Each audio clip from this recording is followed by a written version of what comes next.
Se escucha, se escucha. Bueno, Perfecto. Les doy un tiempito para que pongan el presente. Acuérdense, nombre, apellido y DNI. No hace falta que lo repitan. Y ya arrancamos. Unos minutos más tarde. Bueno, estuvieron bastante participativos en el sector de dudas. Eso me gustó, estuvo bueno. Así que vamos a ver todas las dudas que tuvieron, las vamos a charlar. Algunas no corresponden a esta clase, pero vamos a tratar de solucionárselas. Así que bueno, arrancamos entonces.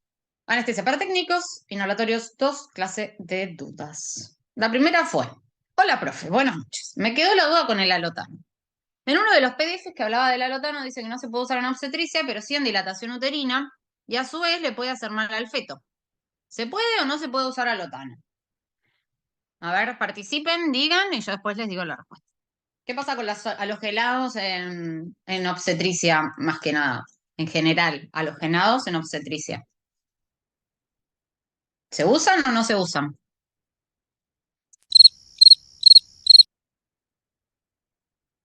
¡Qué silencio! Vamos, participen. ¿Se usan o no se usan los halogenados en obstetricia? ¿Dormimos a las embarazadas con halogenados? Andrea dice, usted dijo que no. Muy bien. ¿Y vos, Andrea, qué decís? ¿Que sí o que no? Diana, muy bien, dice que no. Bueno, la respuesta es que no.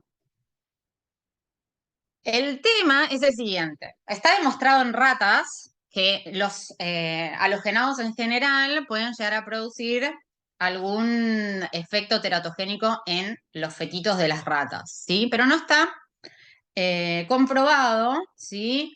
En humanos.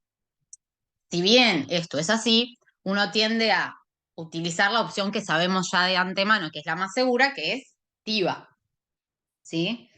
Entonces, eh, lo que hacemos es obviamente darles y elegir la opción más segura. Ahora bien, ¿en qué situaciones obstétricas nosotros podríamos utilizar la ventaja que me da el alotano, que es de dilatación uterina, específicamente, por ejemplo, en una retención placentaria, donde el parto ya se hizo y necesitamos por algún motivo dilatar un poco ese útero y favorecer a la expulsión de la placenta? Ese es uno de los casos en los que utilizar alotano, pensé, a que hoy en día ya no se utiliza, lo podríamos llegar a usar, pero no en una mujer embarazada teniendo opciones más seguras.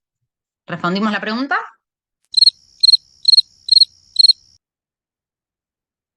Unos minutos más tarde. Profe, ¿lo puede volver a explicar? Yo escuché, entré justo en la mitad. Explicamos así de nuevo.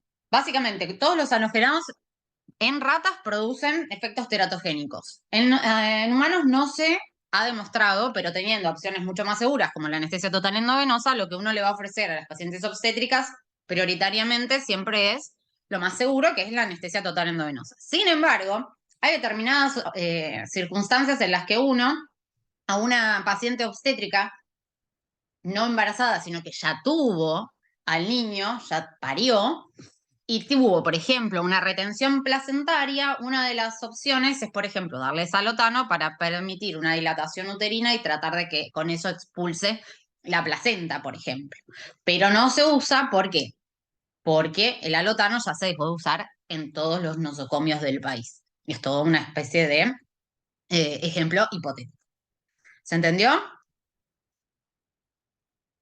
Ah, ok, ok. O sea, vamos, ya sabemos que no se usa, pero, por ejemplo, un aborto espontáneo sin haberse desprendido la placenta también sería un caso en el que se podría usar, siempre y cuando no esté En, el una, feto. en un legrado, digamos, no, porque vos lo que querés es lo contrario. Cuando vos vas a legrar, legrás las paredes del útero y necesitas después que se contraiga sí o sí. ¿Me explico? Generalmente se hacen cuando son chiquititos y no tenés tanta placenta. ¿Me explico? Pero es más que nada lo utilizarías en retención placentaria, cuando tuvo ya, digamos, se produjo el nacimiento y quedó la placenta y no alumbró, entonces lo puedes utilizar para eso y alumbra.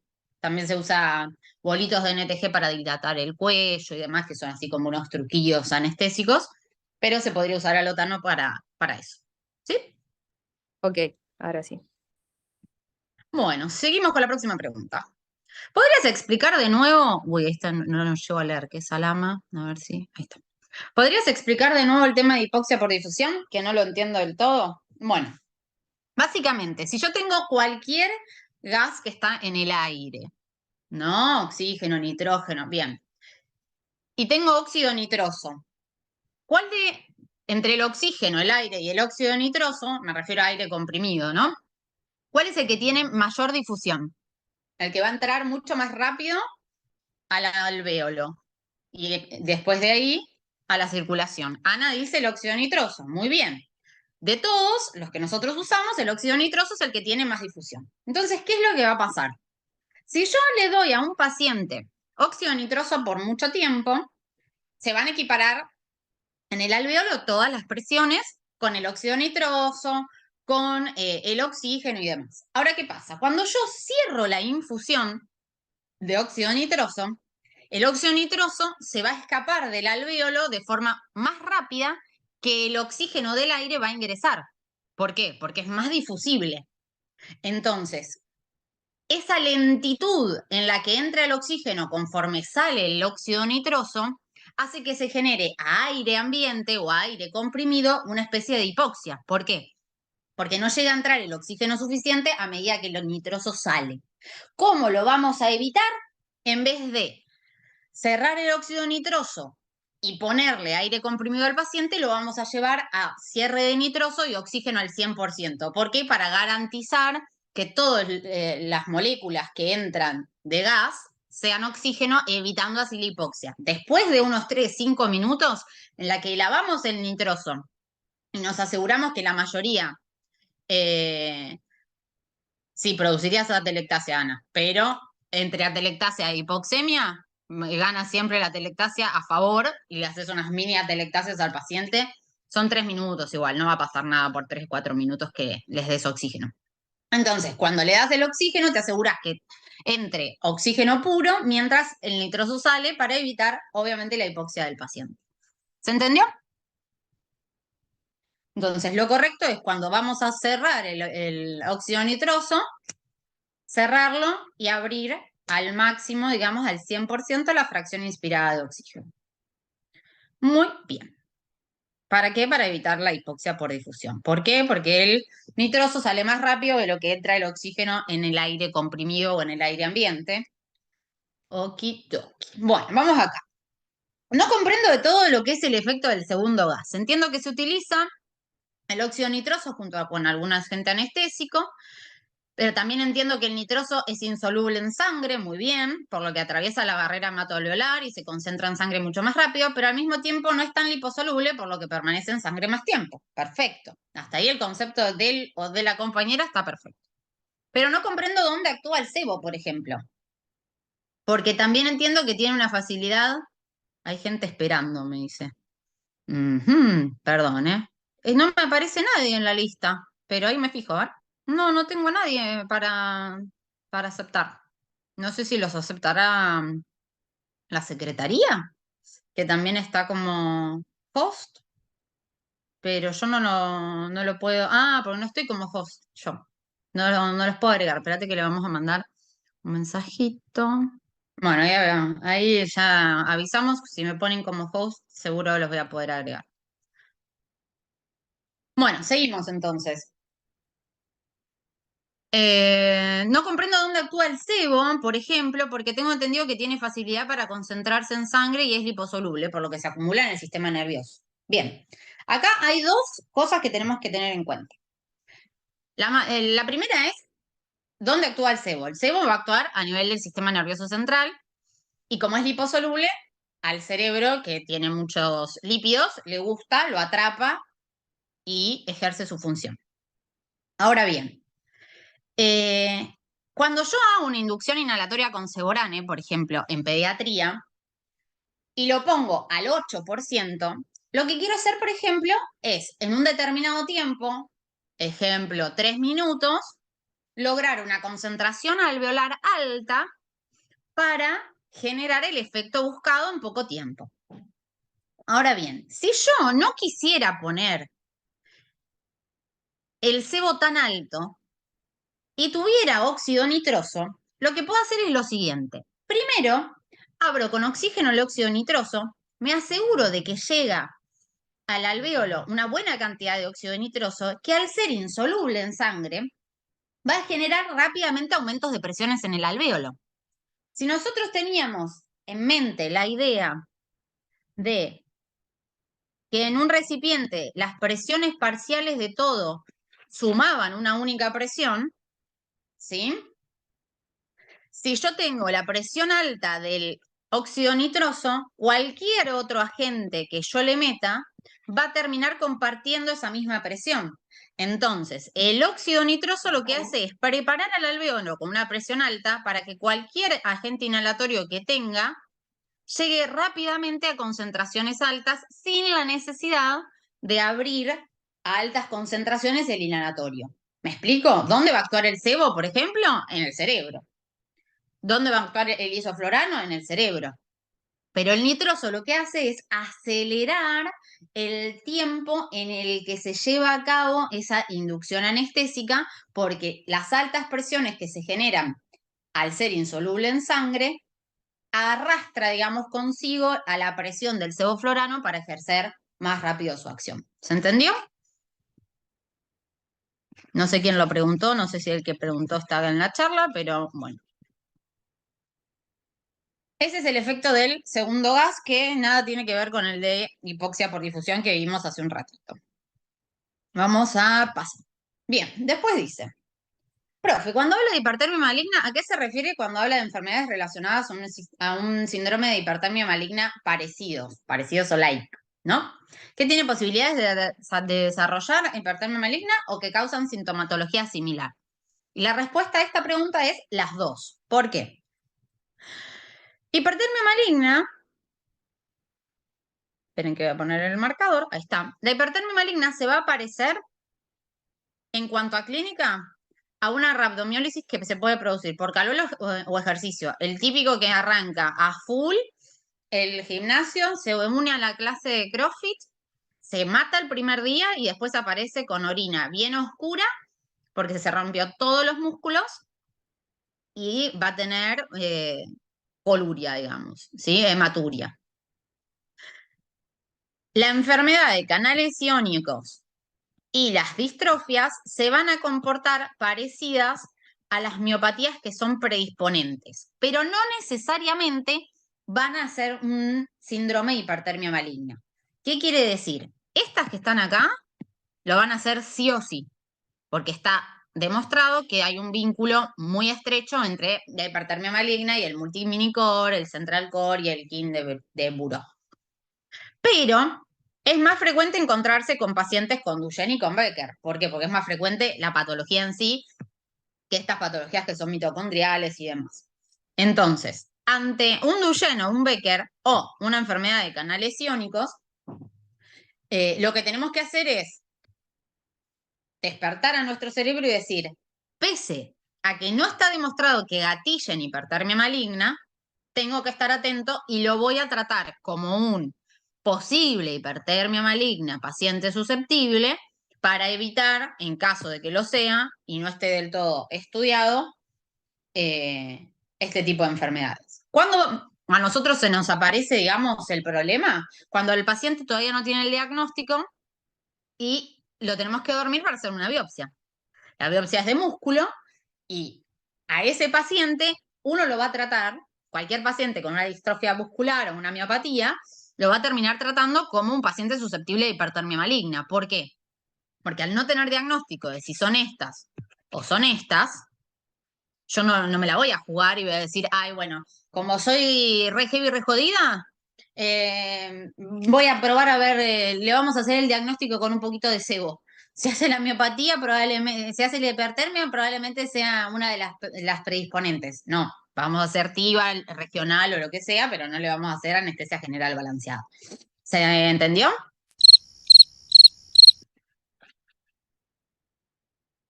Sí, sí, sí. Perfecto. Seguimos entonces. Hola, profe. En el alotano, cuando hace referencia a que es un vasodilatador coronario, ¿sería lo mismo que robo coronario? Y la respuesta acá es un gran no. Ahora vamos a explicar por qué. ¿Podrías explicarme bien qué significa robo coronario? Es un concepto que no me termina de quedar claro. Y en el isoflorano, los varoreceptores carotídeos. Los varoreceptores carotídeos son los que responden a presión alta, presión baja, hipovolemia e hipervolemia. Lo que quiere decir con el isoflorano es que no altera tanto la regulación de la presión arterial y de los reflejos asociados a los cambios de presión arterial. Sería como bastante cardioestable, pero no a nivel de corazón, sino a nivel del sistema cardiovascular. El problema del isoflorano es lo que conocemos como robo coronario. Ahora, ¿le produce robo coronario a todo el mundo? No. Y vamos a ver por qué. Para que se produzca el fenómeno de robo coronario, lo que tenemos que ver es una lesión en las arterias coronarias de algún paciente. ¿Qué es lo que va a pasar? Yo tengo dos cosas para hacer. Yo tengo un vaso que puede estar chiquito, un vaso que puede estar grande o un vaso que puede estar aún más chiquito. Esto es normal. A este le vamos a poner, perdón, a este es normal. A este le vamos a poner vasodilatación y a este le vamos a poner vasoconstricción. Cuando yo vasocontraigo, los vasos acercan sus paredes y se achican. Cuando yo vasodilato, los vasos aumentan su calibre. Y si no, no pasa nada y se quedan en estado normal, basal, digamos. Bien.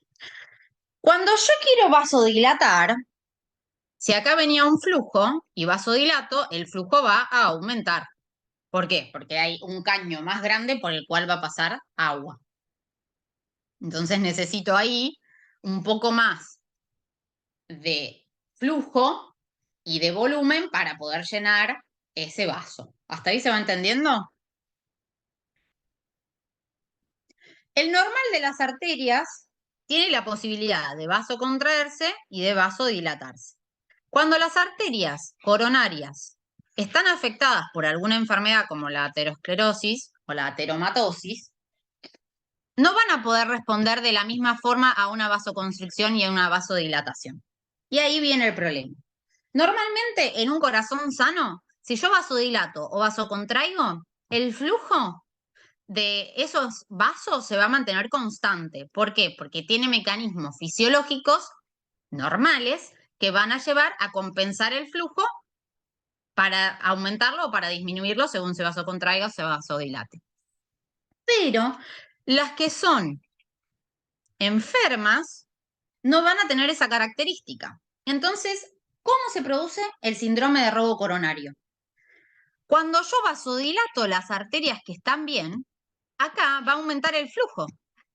Y como esta no puede responder porque está enferma, el flujo va a quedar igual. O incluso puede llegar a disminuir. Si yo aumento el flujo en todas estas, tengo que aumentar el flujo de sangre. Pero el flujo de sangre viene de un solo lado. Entonces se me va a ir todo para las buenas y a la que estaba enfermucha la va a dejar sin un flujo adecuado. Y ahí se va a producir el síndrome de robo coronario. ¿Por qué? Porque las sanas le van a robar flujo a la enferma que no puede responder satisfactoriamente a las demandas. Entonces, ¿qué puede pasar? Si no llega un flujo por una de las coronarias, el paciente se infarta. ¿Se entendió? Perfecto. Entonces, ¿a qué tipo de paciente no le vamos a aplicar isoflorano? A pacientes cardiópatas, pacientes que tengan enfermedades vasculares, es preferible evitar el uso de isoflorano. ¿Por qué? Porque las arterias que están afectadas por patología no pueden responder de forma satisfactoria a ese robo de flujo que van digamos, a desencadenar las que están bien, bien inervadas y tienen buena respuesta fisiológica. Seguimos. Buen día, profe. ¿Qué significa eso de CAM mayor a 1,5 que altera la regulación cerebral? ¿Y qué significa que el alotano amortigua la autorregulación? Este es un concepto de fisiología. Básicamente lo que decimos es lo siguiente. Nosotros cuando tenemos... esperen que voy a poner de nuevo la pluma. Bien, nosotros cuando tenemos en el cerebro el flujo sanguíneo cerebral, ese flujo sanguíneo es capaz de mantenerse constante y dentro de valores normales entre determinadas presiones arteriales medias. ¿Qué quiere decir esto?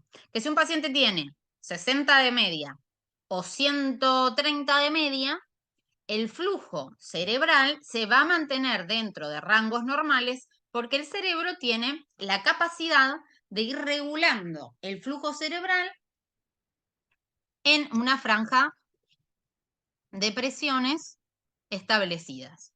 Cuando esa presión se excede o el paciente se hipotensa más de lo que debería y sale de esta curva o de esta zona de autorregulación, se van a producir cambios en la circulación cerebral para vasoconstricción o para vasodilatación. Entonces, cuando nosotros hablamos de que el alotano y el sebo en este caso a CAMs altas altera la regulación, quiere decir que pueden modificar para un lado o para el otro la curva, digamos, la zona. Generalmente se altera en contra del paciente. ¿Qué quiere decir? Que lo volvés susceptible a mayores eventos isquémicos. Pero, obviamente, uno no usa CAMs tan altas. No usamos CAM de 2 nosotros. Usamos CAM de 1. 0,5 a veces, dependiendo si tenemos o no coadyuvancia, ¿sí? Entonces, la autorregulación está determinada por ese rango de presiones. Si le pongo sevoflurano, puede ser que nosotros corramos esa zona de autorregulación y, por ejemplo, en anestesia, nosotros tenemos un punto de corte que lo mantenemos siempre, según los papers y las recomendaciones, que más o menos es 65. Nosotros sabemos que 65 es nuestro límite inferior donde deberíamos trabajar para asegurar una buena perfusión cerebral. Porque se demostró que menos de 65 ya trae problemas. Tener menos de 65 un ratito no pasa nada, pues lo van a ver en quirófano, pero idealmente siempre tendríamos que estar en 65 o más. Y obviamente las crisis hipertensivas tendríamos que evitar que llegue a 130, 140, la media. Siempre acuérdense, la media. ¿Sí? ¿Se entendió? No me habla nadie. A ver si me escribió alguien. Sí, perfecto. Bueno, una sola. ¿Me están escuchando dos? ¿Cómo puede ser este suceso? Bien, seguimos. Hola, profe. Esta me costó entenderla. Pero creo que vamos a llegar a un concepto en común. A ver, dice, hola, profe. La parte de factores que disminuyen y aumentan la cama, entendí toda la explicación, pero me quedó una sola duda. En el cuadro que vimos, por ejemplo, donde dice disminuye la cama, que calculo que es este que está acá, que estoy mostrando en la diapositiva, dice, ¿es el paciente que disminuye la cama o es el médico que tiene que disminuir? Porque si es el paciente quien disminuye, entonces no debería el médico aumentarle. Es decir, ¿quién disminuye la cama? ¿El paciente o el anestesiólogo? Bueno, la cosa es así. La CAM es un concepto. El concepto de CAM, que está directamente relacionado a la potencia anestésica, depende exclusivamente del paciente, ¿sí? Es la situación clínica del paciente, lo que consume el paciente, lo que le doy al paciente o el estado en el que está el paciente, quien va a tener injerencia en cómo se va a modificar su sensibilidad hacia los agentes anestésicos. ¿Qué quiere decir eso? Si yo tengo un paciente con anemia, yo, anestesiólogo, no quiere decir que le tengo que dar más anestésico para dormirlo. Todo lo contrario. ¿Por qué? Porque es un factor que disminuye la CAM. Quiere decir que en un paciente anémico, como yo ya voy a tener menos sangre, voy a necesitar menos sevoflurano para dormirlo. Idealmente nosotros deberíamos tener esto en cuenta y ajustarlo siempre al paciente. No es lo mismo dormir un paciente con 14 de hemoglobina que dormir un paciente con 5 de hemoglobina. Este paciente va a ser mucho más frágil, ¿sí? No es lo mismo dormir a un paciente que yo le hago MIDA o que le hago FENTA a dormir a un paciente que no le hice ninguna premedicación. ¿Por qué? Porque el opioide y la benzodiazepina va a disminuir la CAM porque aumenta la potencia, entonces voy a necesitar menos concentraciones de sebo. Idealmente uno como anestesiólogo lo ajusta al paciente.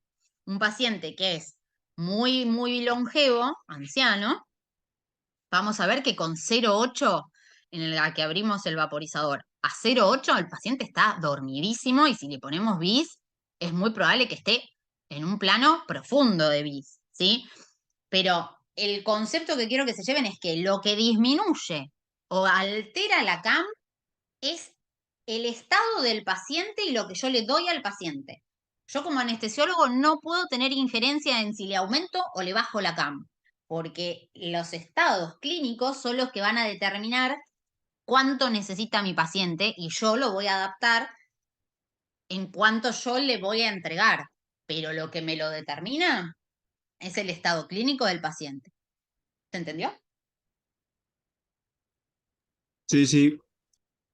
Entonces, si yo les digo que tengo que dormir a un nene, el nene de por sí a edades tempranas aumenta la CAM porque disminuye la potencia. Entonces, yo como anestesiólogo, sabiendo que los nenes tienen una disminución en la potencia de los agentes anestésicos, ¿qué hago? Aumento, por ejemplo, a 2,5 el vaporizador de sebo. Y si duermo a un ancianito, y le pongo menos. Más si le voy a dar benzodiazepinas y opioides. Lo mismo va a pasar, si estoy con un paciente hipotenso, no necesito ponerle el sebo a 3, porque esta hipotensión me va a ocasionar que los requerimientos de sebo sean menos, igual que la hiponatremia, la altitud, la hipotermia y todos los factores que hemos visto. ¿Alguna duda respecto a esto? Lo que se tienen que saber, sí o sí, es la lista, porque los casos clínicos van a decir, por ejemplo, un paciente de 40 años,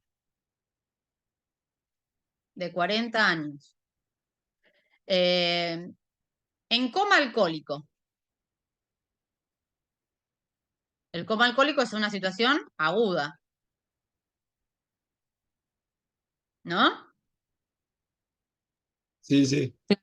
Bien. A ese entonces le bajás, digamos. A ese le bajamos. ¿Por qué? Porque es uno que disminuye la CAM, De la, porque es de la agudo. caña, aumenta la ¿Sí? potencia. Ustedes lo que van a tener que hacer en el caso clínico es determinar o identificar cuáles son los factores que dentro del caso aumentan o disminuyen. Si yo les digo, un anciano consumidor de benzodiazepinas es alcohólico crónico, hay dos factores que van a disminuir la CAM y hay uno que va a aumentar la CAM. El anciano con benzodiazepinas me disminuye la CAM y que sea alcohólico crónico me la va a disminuir. Ya me la va a aumentar, digo. ¿Se entendió? ¿Cuántos casos clínicos son? No, en el examen, la verdad que no sabría decirte porque yo no lo armo. Yo mando preguntas y casos clínicos. Donde se suele tomar más caso clínico encadenado es en el final. Pero no les van a tomar, calculo, más de 2 o 3 casos clínicos si es que los toman. Profe, Bueno, una pregunta. sí, querida. ¿Y qué criterio tiene uno, por ejemplo, si viene, no sé, una persona, no sé, muy joven, pero con hipotermia? Una persona muy joven, o sea, un niño hipotérmico. Claro, Igual, te mantenés en la misma. ¿Por qué? Porque el niño va a necesitar aumentarle la CAM. Y la hipotermia te la va a disminuir. Entonces te vas a tener que guiar por el estado clínico del paciente y cómo responde en el caso de que tengas BIS con un BIS. Y si no, a ojímetro en cuanto a respuesta neuromuscular o de catecolaminas. o sea, por eso, ¿Entienden? ahí el criterio sería como generalizado y uno va viendo en el momento. O sea, no, Exacto. Es estos muy dos patrones, artesanal, digamos, porque no hay claro. un paciente que venga solo con anemia o que solo sea viejo. ¿Me explico? Ahora, se determinó que estos son los factores que aumentan y disminuyen, y en la práctica clínica uno trata de aunar todo y decir, bueno, si este tiene tantas cosas para un lado, tantas cosas para el otro, y bueno, le subo un poco la CAM, o le bajo un poco la CAM, o el cebo en realidad, y voy tanteando, entre comillas, cuántos requerimientos tiene el paciente. Ok. ¿Se entendió? Pero mientras que ustedes sean, digamos, sean capaces de reconocer los factores, independientemente de lo que pase con, digamos, la decisión anestésica de setear el vaporizador, ya estamos. O sea, ¿predominaría la mayor cantidad de factores que aumentan o disminuyan? No necesariamente, porque es un anciano de por sí, aunque sea consumidor de cocaína y el consumo de alcohol sea crónico, te puedo asegurar que va a tener muy poco requerimiento de Seborane por el simple hecho de ser muy viejito. ¿Se entendió, Ana? Identifiquen solo los factores, no se mezclen con qué es lo que tienen que hacer. Perfecto. Seguimos entonces. Esperen que tengo que bajar esto. Ahí está. ¿El óxido nitroso no produce hipertermia maligna? ¿Y ustedes qué me van a responder? ¿El óxido nitroso produce o no produce hipertermia maligna? No, no es halogenado. Muy bien, no sé quién respondió, pero me gustó esa respuesta. Porque la respuesta que dio la compañera dijo, no es halogenado.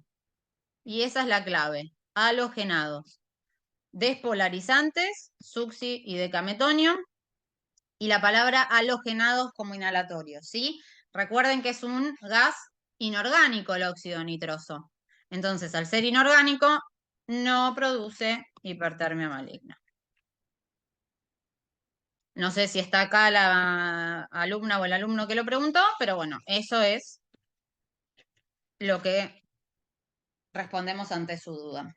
El óxido nitroso, por ser un gas inorgánico, no produce hipertermia maligna, es decir que se podría usar, por ejemplo, en una embarazada para anestesia, para el dolor de trabajo de parto, que tenga una enfermedad tipo distrofia. Se podría utilizar tranquilamente porque no tendríamos ningún problema. Seguimos. Hola, profe, me quedó una duda de la clase. ¿El metabolismo y la eliminación de los agentes anestésicos serían los mismos que usted dijo para los del óxido nitroso? Y la respuesta es no. El óxido nitroso lo puse aparte porque tiene un metabolismo diferente, tiene un metabolismo mixto. Además de una eliminación pulmonar, tiene una vía transformación a nivel intestinal por las bacterias, ¿sí? Y todos los demás halogenados van a tener metabolismo hepático, sobre todo, pérdida transcutánea y pulmonar, ¿sí? Lo que ustedes van a tener que memorizar a grandes rasgos, y ahí va. Lo que van a tener que memorizar es esto de acá. En este cuadrito hay un montón de cosas para ver, ¿sí? Pero lo más importante que quiero que se lleven es esto, que son las enzimas. Las enzimas van a ver ustedes que hay un citocromo que se repite casi siempre, o siempre, que es el 12-1, 12-1, 12-1, 12-1, 12-1, 12-1. Pero en el caso del alotano, vamos a tener el 2A6. Este no lo charlamos porque no se usa, no, ni siquiera lo vi en mi vida, no tengo idea ni qué es. Pero todos los demás sí. Entonces, la biotransformación a nivel hepático se va a producir por el citocromo 12-1 y en el caso del alotano por el 2A6. Ese dato es muy importante y lo tienen que saber. ¿Se entendió? Entonces, si les digo, ¿los halogenados tienen el mismo metabolito que los gases inertes o inorgánicos? La respuesta es no. Los halogenados van a tener biotransformación hepática, pulmonar y pérdida transcutánea. Y los otros, además de la eliminación pulmonar, van a tener la biotransformación por las bacterias intestinales. ¿Estamos de acuerdo?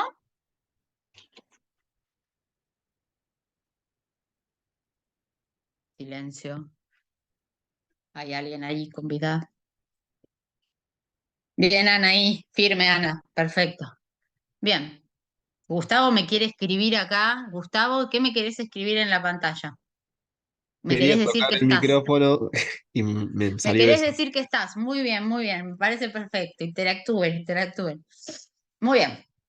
Hola, profe. Quería preguntar cuál es la presión de vapor saturado del sebo florano y la del desflorano. Y si me puede explicar los ejercicios de velocidad de administración de los métodos gravimétricos. Entonces, bueno, esta se la van a tener que saber, pero creo que Gabriel igual les pone en los ejercicios, se los aclara siempre. Pero bueno, el que tienen que saber siempre, siempre, siempre es el que usamos nosotros más habitualmente. Acuérdense que este no, chucu, chucu, chucu, listo. Sebo, 160. Acá, esto que está acá es presión de vapor saturado, ¿no? Sebo 160 de fluorano, que es el más raro, el 660, que necesita el vaporizador especial. ¿A cuántas atmósferas?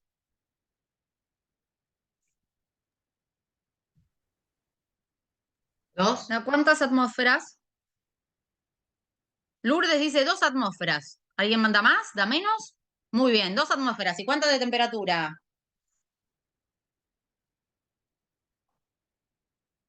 20 20 grados. grados. ¡No! El vaporizador del desflorano es a 30 y 39, muy bien, Lourdes. Acuérdense eso, ¿eh? 39 de temperatura y 2 de presión de atmósferas, digamos. Bien. Entonces, volviendo a la pregunta de la compañera, vapor saturado, del sebo y del desflorano tenemos 160 para el sebo, 664 para el desflorano. Y bueno, después los otros van a ver que son parecidos. El sebo se parece, perdón, al enflorano y el alotano se parece al isoflorano. 243, 238 y 175, 160 son más o menos parecidos. Perdón, profe, Regla. ¿puedo hacer una pregunta? Sí, querida. ¿A qué temperatura es? Porque yo saqué del Miller que era 20 grados, pero no sé en qué me estoy confundiendo. ¿De qué No, la estamos presión de vapor saturado se mide a 20 grados, pero en el Ah, vaporizador de desflorano, adentro, el ahí desflorano se entendí. almacena a 39 y a 2 atmósferas. Perfecto, gracias. No, por favor. ¿Qué otra cosa les iba a decir? Se me fue. No, creo que ya nada más. No, creo que de esta estamos bien. Vamos a pasar a los métodos gravimétricos. Ahora agarramos calculadora, lápiz, papel y vamos a calcular. Esperen que voy a buscar mi teléfono. Ah, no, la uso con la compu. Vamos a hacer un ejercicio así sencillito. 1 mililitro equivale a ¿cuántas microgotas? 60. 60. Bien, macro. Parece magro, pero dice macro. Micro entonces, 60. Y macro, 20. 20. O sea que esto se dividió por 3. Sí. Y las micro por minuto equivalían a mililitros hora. Qué feo me escribe este lápiz. ¿Sí? Sí, sí.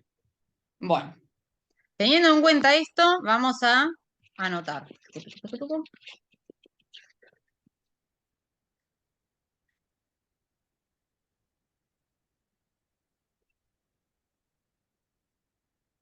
Una infusión de noradrenalina. Horrible, horrible. Si lo hago con la cosa, a ver, la uña.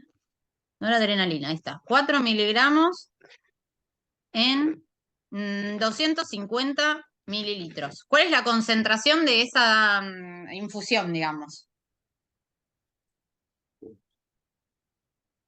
20, me dicen ahí. 4 miligramos. Son 16 gamas por mililitro.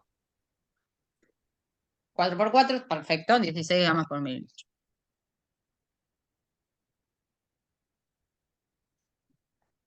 Entonces, anotamos 16 gamas.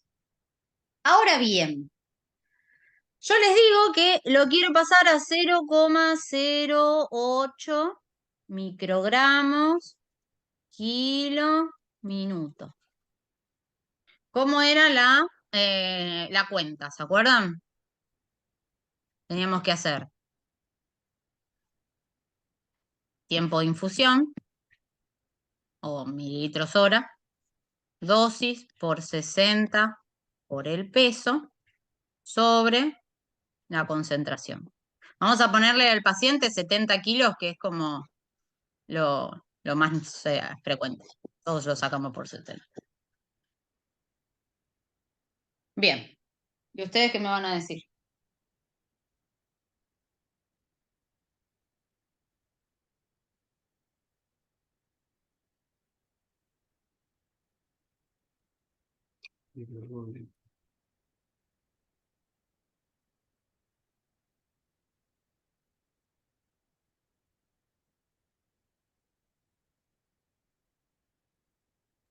Me dio 21. Bueno, acá a uno le dio 21. No sé quién es, pero vamos con el 21, yo lo anoto. ¿Cómo se llama el 21? Mililitros hora. No, ¿cómo te llamas vos? Ah, Felipe. Ah, porque no te veo. Ahí está. Felipe Bien, dice 21. Evelyn dice 21. ¿Alguien no llegó a ese 21? Ana también. Somos como 60. Yo pretendo que por lo menos la mitad haya llegado a 21. Así que me voy a quedar acá a ver todos los 21 que van a poner ahí si es que les dio.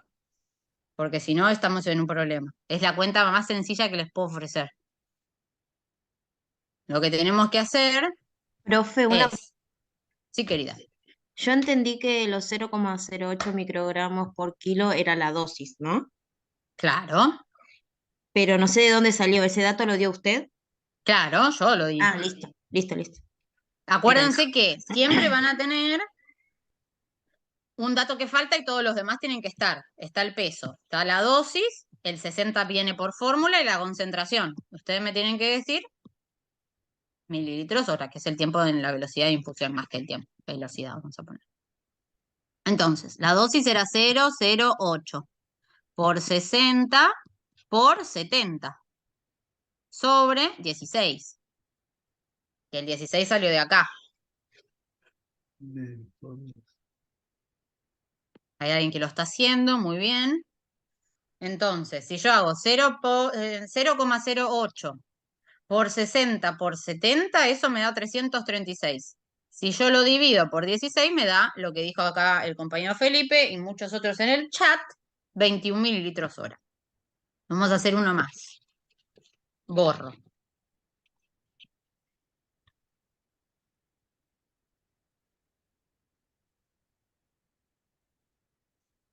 Vamos a ponerle ahora. Me va a una quedar esto consulta. horrible. Siempre, Sí, querida. siempre la concentración se va a pasar a la unidad que tenga la dosis. A la unidad que te... Siempre va a ser, tienen que trabajarlo en microgramos, sí. Ok. Bien. Seguimos entonces. Vamos ahora. Nora, paciente de 50 kilos. 50 kilos. Vamos a poner, les digo Nora como decir papas fritas, ¿eh? No, no hay nada mágico en la droga que le pongamos. Ustedes tienen que saber hacer la cuenta. 2 miligramos en 100 mililitros y la quiero a 0,04. 50 kilos. Les repito si quieren la fórmula.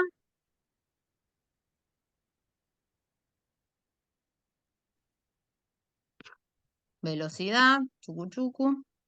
Peso por 60 por dosis sobre la concentración.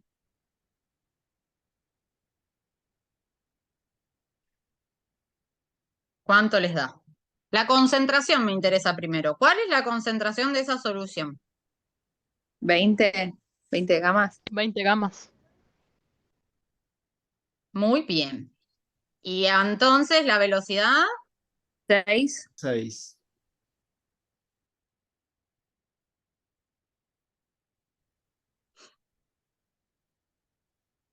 muy bien, 6,1 más o menos. Ahora bien, y quiero acá, vamos a volver a la pregunta de la compañera.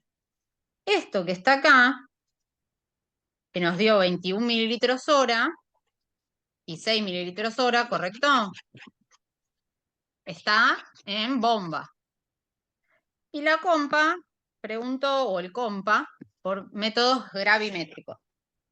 Si yo tengo 21 mililitros hora, tengo 21 microgotas por minuto. Es decir, ¿cuántas macrogotas? ¿Cuánto lo tengo que dividir? Por 3, Claro, entonces me 7. da 7. 7. Si yo tengo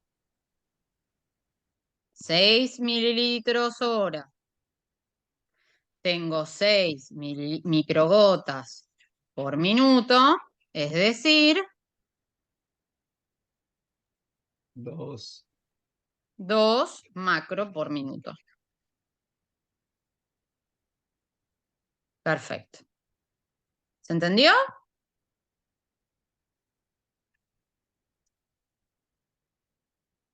Si yo tengo 150 mililitros hora, ¿cuántas macrogotas tengo?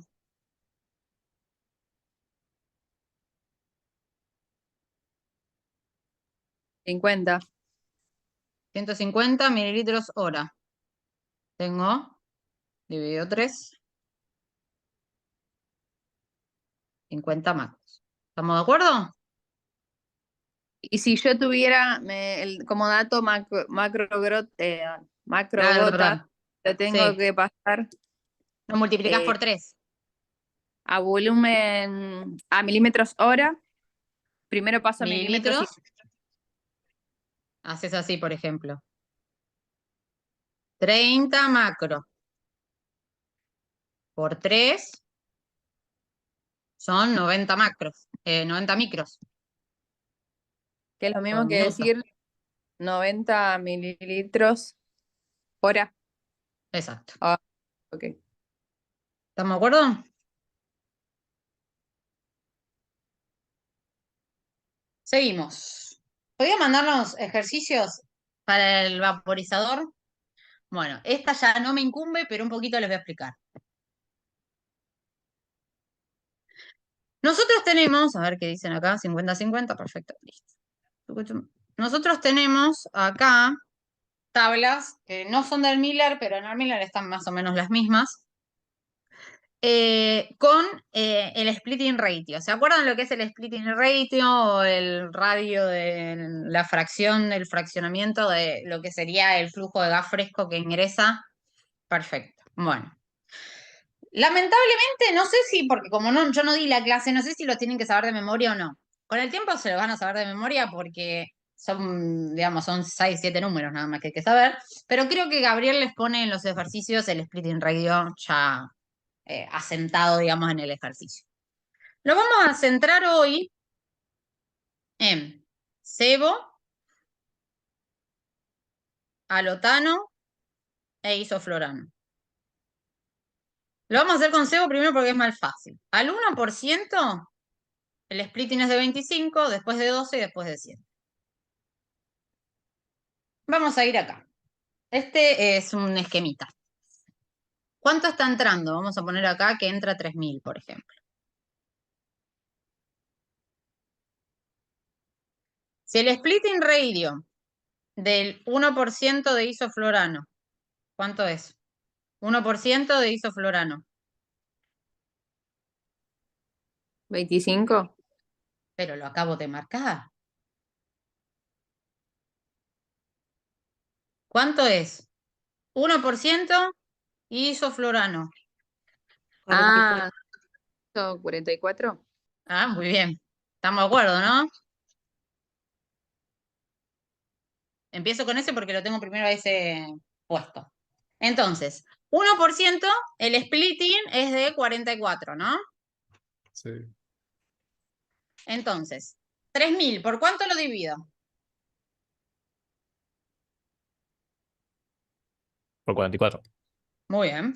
Y me da 68, aprox. Que va a estar acá. 68 mililitros, vamos a poner. Ahora bien, para yo saber cuánto de agente tengo, necesito la presión de vapor saturada. Estamos con isoflorano, ¿no? Entonces, isoflorano, vapor, presión de vapor, 238, ¿no? Entonces, 2,38 sobre, y estamos trabajando, ¿a dónde? ¿En qué tipo de presión? Nivel del mar, ¿no? ¿Me van siguiendo? Profe. Bien. Si yo hago 2,38 dividido 7,60, ¿me va a dar cuánto? 0 con 0,31. Bien, y eso lo tengo que multiplicar por 100 porque necesito el porcentaje, ¿no? Me va a dar 31, que es este de acá.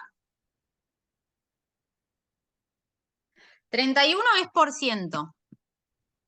Si esto que está acá, todo esto equivale a 100, ¿no? El 31% se va a corresponder con algo y a la vez esos 68 mililitros se van a corresponder, vamos a borrar este porque si no va a quedar confuso. Chucu, chucu, chucu. Está. ¿Con cuánto? Si todo es 100, si yo El le resto 100, 21%. ¿cuánto? ¿El 21? No, porque tiene que dar 100 la cuenta total. 100 menos 31, ¿cuánto te da?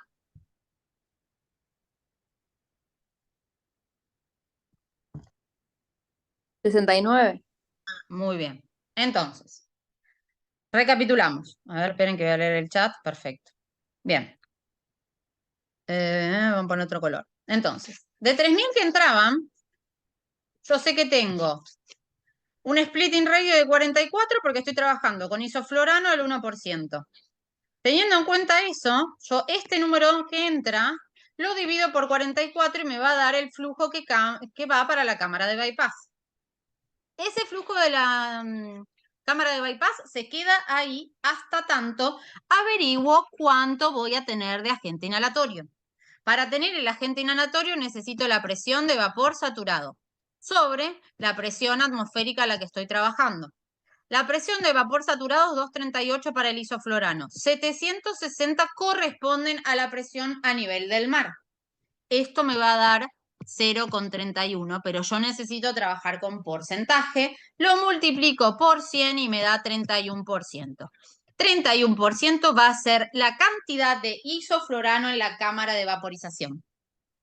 Sabiendo que yo tengo 31% del total que equivale a todo esto que está en la cámara de bypass, cámara de vaporización, si 31 es la parte del vapor de isoflorano, 69 tiene que ser la parte de gas fresco que entra. Si yo sé que entraban 68, ¿cuánto voy a tener yo aproximadamente de mililitros de isoflorano? 31 mililitros. ¿Por qué? Porque hago una regla de 3. Creo que da eso, pero la voy a chequear por las dudas. A mí me da 30,5 Está bien, mililitros. perfecto. ¿Se entendió hasta ahí? ¿Siempre es recomendable redondearlo? Sí, O dejarlo en igualmente coma. se van a dar cuenta en los exámenes porque las diferencias de números son muy abismales. Entonces, si tenés 20, 30 y 50, y a vos te dio 30,5, le vas a poner 30,5. Ok. ¿Me explicó? ¿Y qué tenemos que hacer ahora? Tengo que sumar los 3.000 que entraron más los 69 que van a tener acá. Ay, no me escribe. 69. Chucu, chucu. Ay. Ahí. Y el 31. ¿Cuánto nos va a dar? Algo así como 3.100 más o menos. Sí, Ese 3.100. Pero Muy no bien, ese estaríamos 3.100. sumando, perdón, profe, pero no sería sumar 3.000 el flujo de gas fresco y 69 y 31 un porcentaje. No Sí deberíamos y sumar. no, porque acá, acordate que justo en este caso dan iguales. Ah, perdón, me confundí. ¿Sí? Si nosotros hacemos 31 dividido 3.100, nos va a dar 0,01, que es 1% de isoflorano.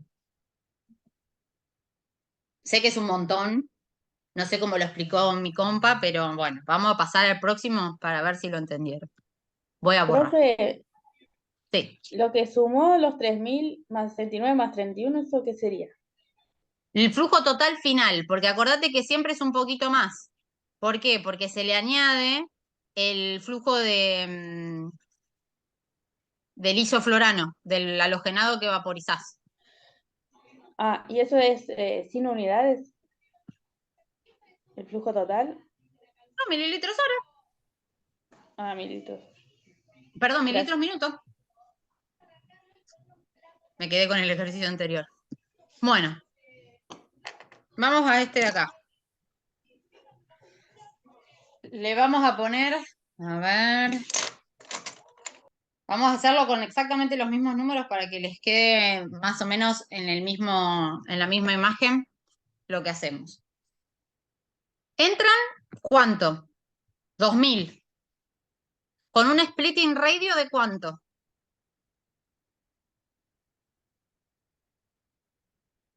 12-1.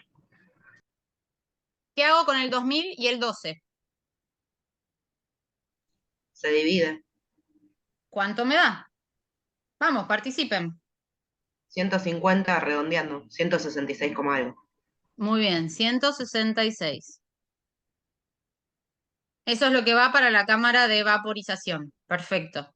¿Cuánto me va a quedar del otro lado?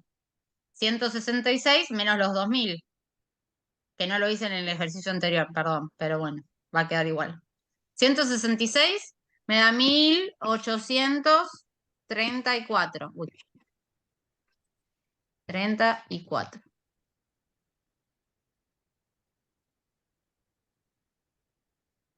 Y ahora bien, vamos a calcular cuánto tenemos de sebo. ¿Cuál es la presión de vapor saturado del seboflorano? 21%. No, 170. 160 acá, chúcate. No se me confundan en la gráfica, ¿eh? La que dijo 21, ¿lo vio? Sí, Sin miedo, ¿eh? ¿Entendés por qué no es 21 y es 160? Estamos trabajando con milímetros de mercurio, ¿eh? dije 21% porque este ejercicio lo vimos con el profe en la clase y daba el 21% seboflorano. Sí, pero yo pregunté la presión de vapor saturada y vos me dijiste 21 y me Ah, asusté. perdón, me salté un paso. Ahí está, perfecto. Entonces, son 160 dividido ¿cuánto? 760.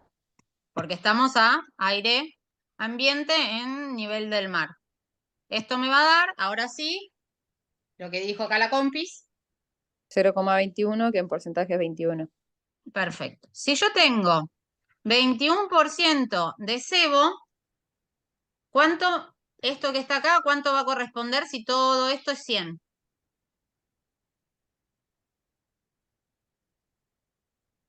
79%.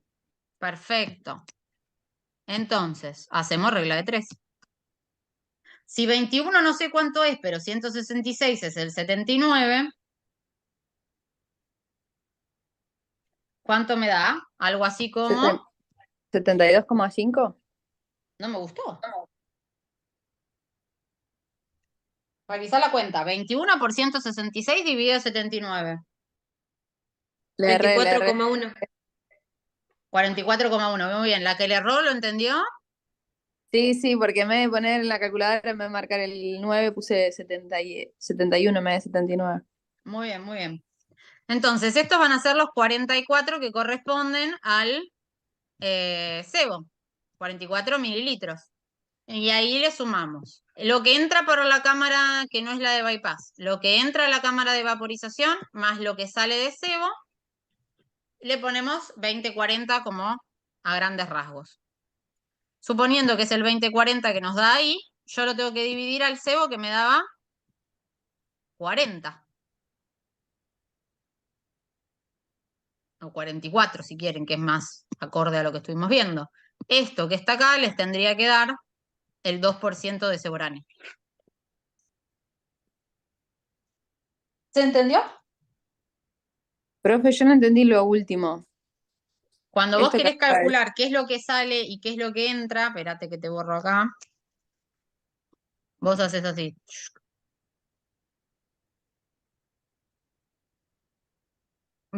44 es lo que te dio de cebo. sí.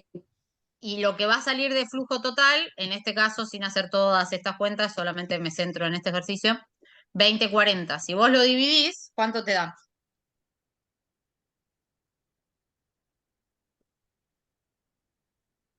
0,21. 0,021. Bien, ahí, 0. Es decir, 2,1% de cebo. Lo que yo no entiendo es por qué lo dividió 44. ¿De dónde sacó el 2040? El 2040 es el flujo total. Son estos 2000 más los 44 de acá. Acordate que en la cámara de bypass se le agrega siempre lo que tiene de cebo. Ok. ¿Sí? No te escuché así Pues, como muy convencida. no, porque no daba 1834 o está usando los Claro, valores. 1834 más 166 más 44. Yo como no Sí. hice la cuenta, lo usé como en el que estaba acá, en el que estoy marcando ahora. ¿Me explicó? Ah, por eso, sí, por eso no entendía. ¿Lo siguieron todos? Yo de vaga nomás para no volver a hacer la cuenta. Bien. Vamos a hacer uno más, ¿les parece? Pero este lo van a hacer solos. A ver. Tienen que voy a buscar el ejercicio porque de memoria no me lo sé. Bien, ¿cuál es el flujo total? Acá. Flujo total que sale de un vaporizador sabiendo que 12 mililitros hay de sebo.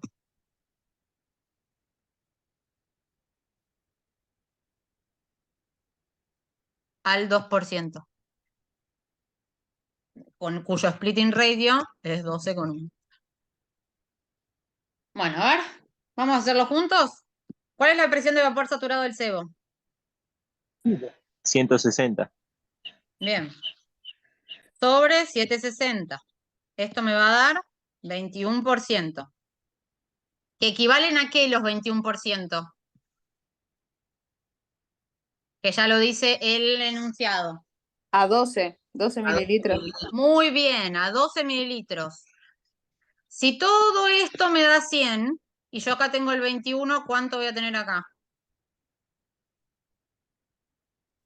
9. Bien. Y acá vamos a poner una X. ¿Cuánto me va a dar el flow en la cámara de bypass? 45,14. Y no sé, espérate que la hago porque no la sé.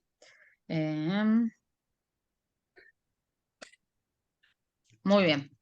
45,14.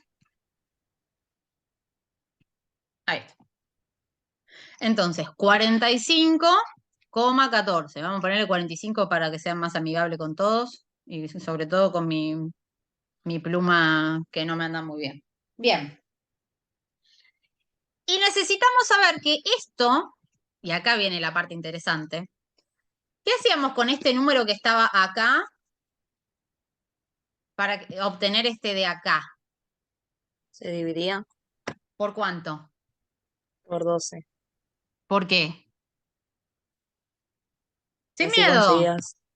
conseguías de las 12 partes, o sea, se tiene que multiplicar por 12, ¿no? Claro, porque lo que dice la compañera es, tenemos que hacer la cuenta inversa. Si nosotros sabíamos antes que de lo que entraba lo dividía por el splitting radio y me daba lo que tenía en la cámara de bypass, si yo ahora tengo lo que tengo acá en la cámara de bypass, si hago la cuenta inversa, me va a dar lo que tengo total. ¿Alguien no siguió eso? Muy bien, como dice Sofía, esto te va a dar 540. ¿Por qué? Porque haces... Ay, perdón. Escribe muy feo. 540. ¿Por qué? Porque al tener esto, ya vamos a saber lo siguiente. Miren acá, cambio de color, vamos con verde. 540 que entraban a la cámara de vaporización. perdón, de flujo de gas fresco total. 45 se vinieron para acá, 12 mililitros se juntaron acá. ¿Cuánto va a salir? 540 más 45 más, ¿cuánto?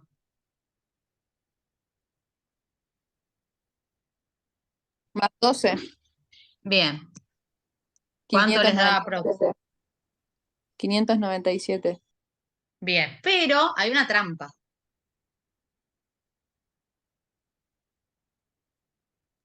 Profe, yo tengo una duda porque me está costando entender y me parece que ya entendí por qué me cuesta entender. Decime. Cuando nos dio el ejercicio, el ejemplo, el profesor, al dividir en 12 partes por el splitting ratio, 11 partes iban a la cámara de flujo variable y una parte a la de vaporización. Entonces Sí. nosotros estábamos por 11, no por 12. Por eso me Sí, está... esa es una cuestión, sí, te entiendo, es una cuestión matemática. Yo se los hago así para que sea mucho más rápido y más fácil, porque las cuentas les van a dar muy parecidas. Ah, ok. Claro, porque no me estaba dando, como decían mis compañeros, y Claro. listo, no dije nada. Pero Gracias. quédate tranqui que te va a dar más o menos 2 o 3 puntos. Bueno. Bueno, ¿se entendió? ¿Cuánto les da entonces? ¿500?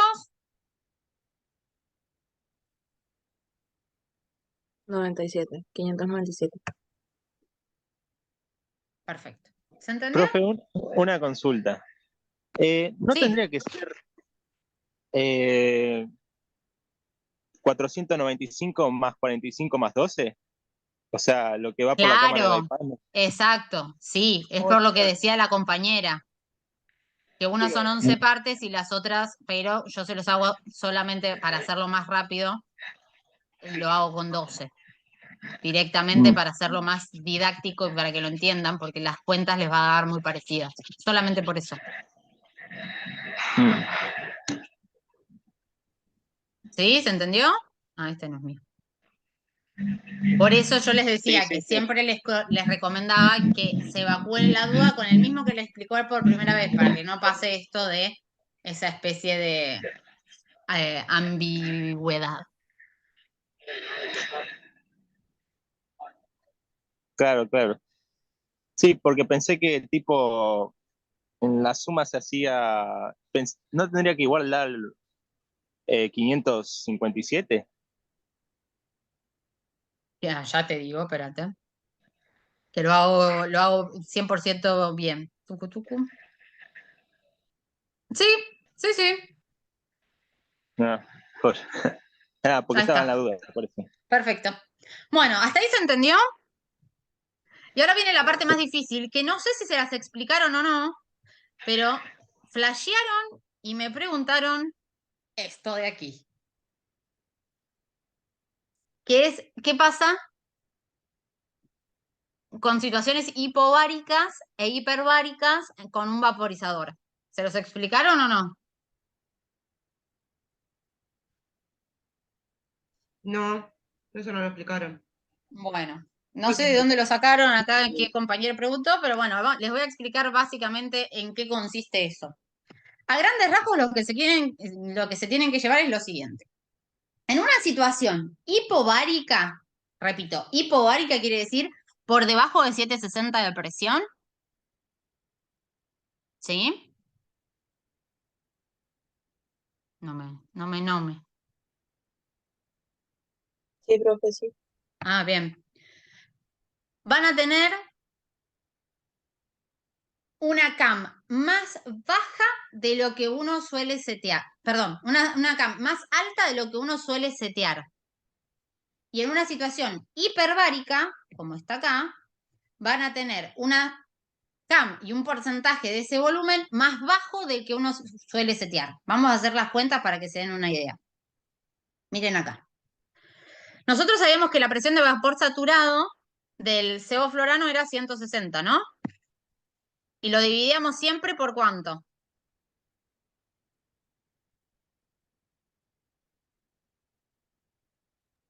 Por 760. 770.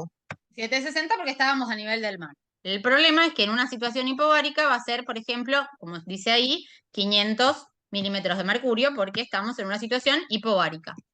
Entonces, esto de 160 sobre 500, ¿cuánto me va a dar ahora para el sebo?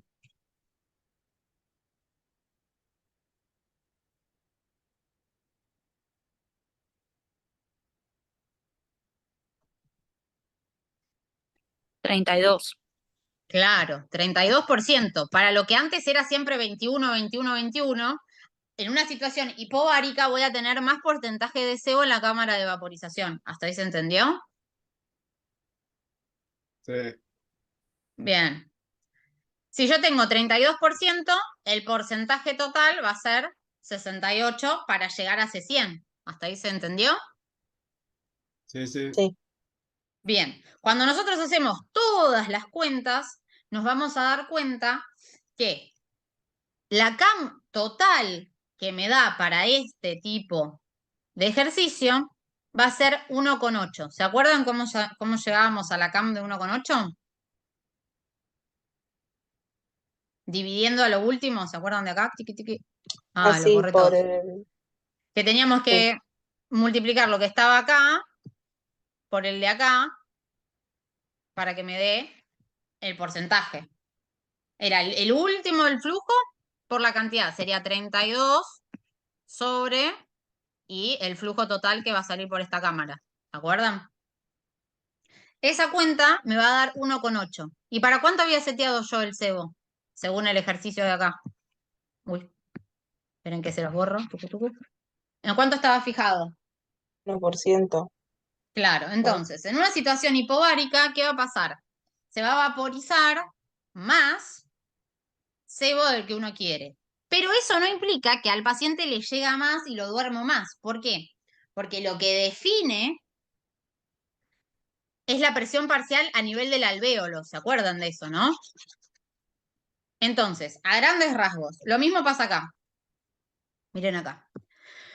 Nosotros tenemos 160 sobre, y ahora 2280.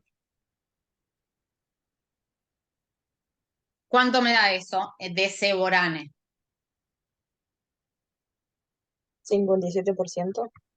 ¿No me gustó? 160 dividido 280. Ah, no,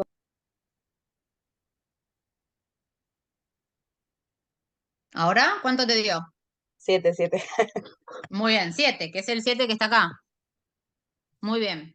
Si yo tengo 7 de sebo, voy a tener 93 para llegar a ese 100 de acá. Si yo hago todas las cuentas, me voy a dar cuenta, valga la redundancia, que de 1% que yo había configurado el sebo para ser administrado, me va a quedar 0,29. Después hay cuentas para hacerlo para que te dé con CAM, pero ya es demasiado. Si no lo vieron en la clase de vaporizador, no me voy a poner yo a aplicarles este. Pero tiene que ver con esta que está acá.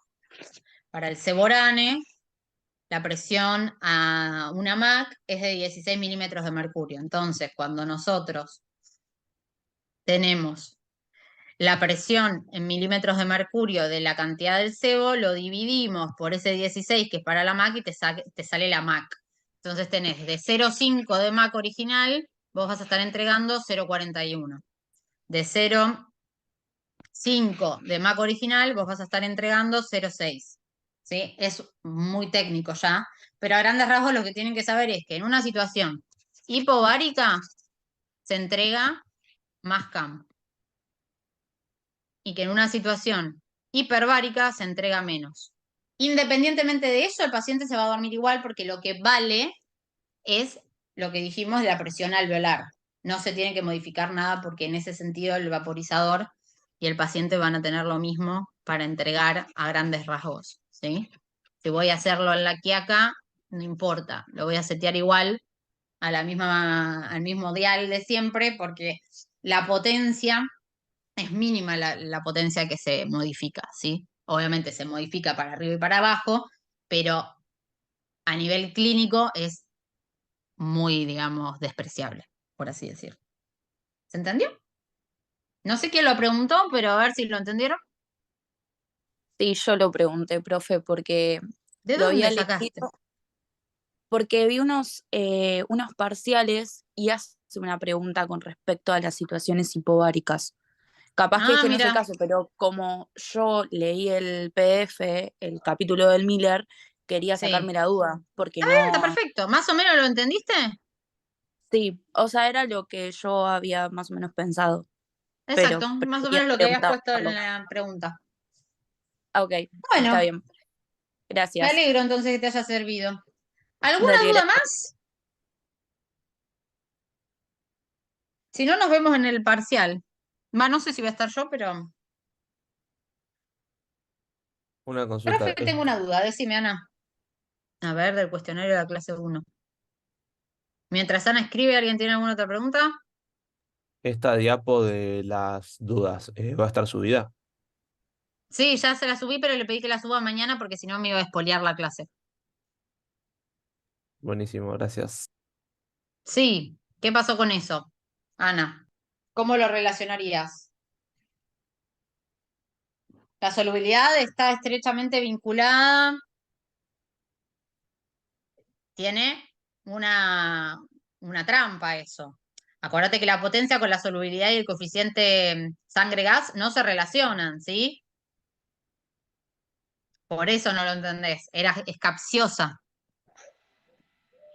Acuérdate que una frase puede tener más de una sola oración. Por eso. Yo en esa había puesto que la liposolubilidad era proporcional al... No, que el coeficiente de partición aceite-gas era proporcional a la potencia del anestésico e inversamente proporcional a la CAM. Exacto, perfecto. Claro, ¿no? No se relacionan. Vos podés relacionar velocidad de inducción con solubilidad a través del coeficiente de sangre-gas y la potencia anestésica la podés asociar o a CAM o a coeficiente aceite-sangre o aceite o cerebro-sangre, ¿sí? Pero vos armando la frase podés armarla, digamos, con dos partes diferentes, tipo con el concepto de solubilidad y de velocidad de inducción, diciendo que no se relaciona con la potencia, o directamente con dos frases diferentes, una que relacione solubilidad con inducción, con velocidad de inducción, y otra con potencia aparte.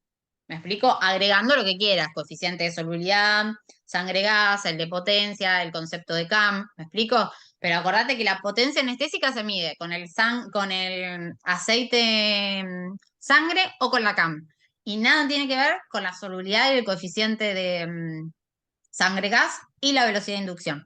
Eso siempre, por favor, los separan para toda la vida, porque si no se les van a mezclar los conceptos. Vos acordate, la frase puede ser una, dos, o decir, el concepto de solubilidad y velocidad de inducción están estrechamente ligados, pero la potencia anestésica depende de la CAM. A eso me refería, ¿no? No te mezcles el concepto de frase con los tres. No quiere decir que los tres estén relacionados. ¿Lo entendiste, Ana? No, por favor. ¿Alguien tiene alguna duda más? Bueno, entre hoy y mañana les tendrían que estar subiendo esta clase porque yo pedí que no la suban hoy para que no la tuvieran antes de que yo se las dé. Cualquier cosa me preguntan. A grandes rasgos es lo que van a tener que hacer. Es un poquito más fácil que en otras ediciones el examen porque ahora es una sola respuesta correcta. Así que traten de estudiar lo más a conciencia posible y cualquier cosa nos veremos en el recuperatorio, pero espero que no. Bueno, cualquier cosa también escriban en la sección de dudas al docente que les vamos a estar respondiendo. Así que, bueno, éxitos. Nos vemos, si Dios quiere, el 12, si es que sigo aquí. Les mando un besito. Chau, chau. Gracias, profe. Hasta la próxima.